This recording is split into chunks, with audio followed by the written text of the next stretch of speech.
Right, I'm going to make a pineapple, fried pineapple in butter with cinnamon, and then topping it would be a mascarpone with vanilla in it. I did think about using, what is it? I've got this, almond extract, no sugar. It was expensive, £4.25 for this bottle. I tried it. It's disgusting. It's like drinking pure alcohol, and you got the flavour of the almond, and I thought, nah, that's not going in my mascarpone. That's for like a tiramisu or something. So we're going to not use that. So I went and bought some vanilla pods. Again, a very expensive ingredient. So what I remember of it, you meant to split the pod and take out all the seeds. And I thought, you know what, let me have a little taster of it.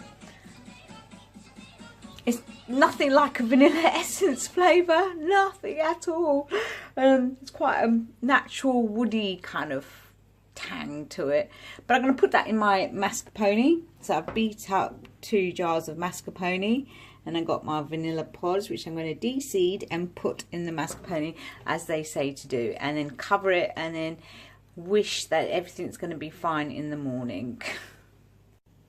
So I've got the pods now. I just got to figure out how to, I did split one open. Oh, here it is. So got to scrape the seeds out. This has never done this before. This is all new to me. I've seen them scrape the stuff out from the inside.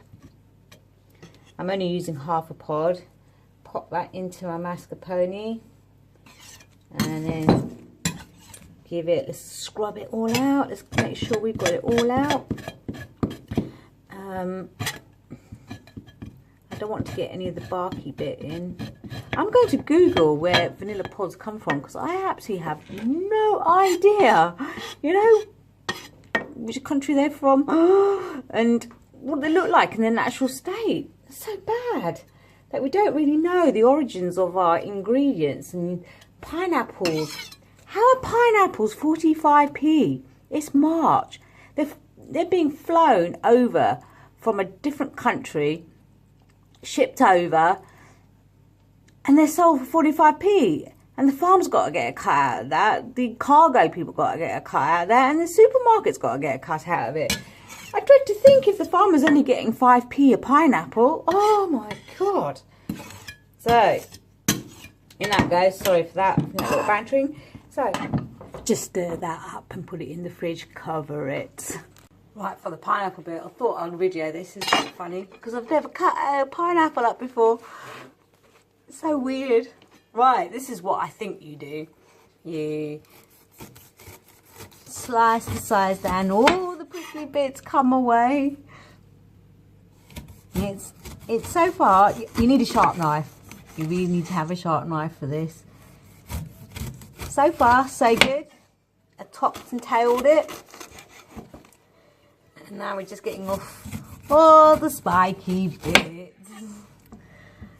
Doesn't look anything like something that you get out of a tin, that's for sure. I just think it's fresh. And then I still can't get over the fact that they're only 45p.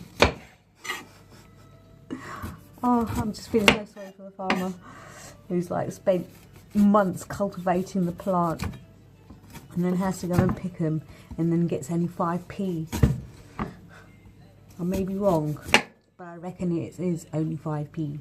Right, and then cut the pineapple into circles. Right, I'll carry on with that. Right, how much butter to put in this? Got a big one. I think I might use a quarter. Nah, 3/4. Nah, that's maybe too much. Half. Yeah, let's go for half. Half a block of butter. I'm going to put it into my big frying pan. There you go.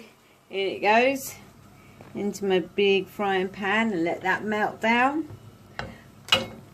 As you can tell, I've never made this before. It's an experiment.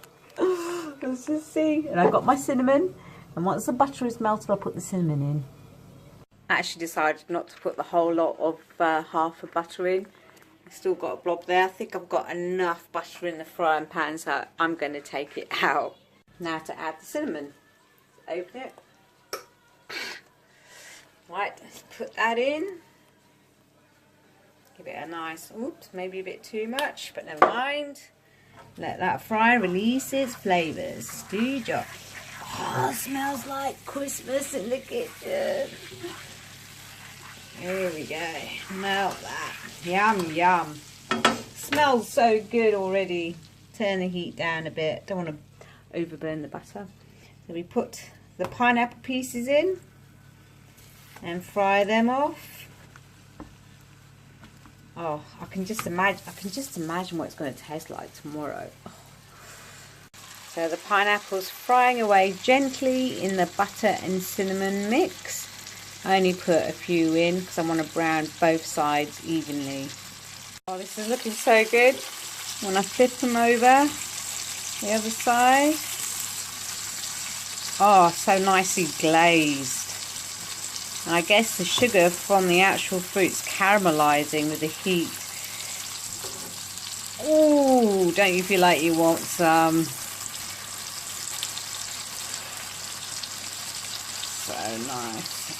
It's going to go so well with the mascarpone cream. So let's fry the other side. Whoa, shake. So I fried all my pineapple bits and put the cover on.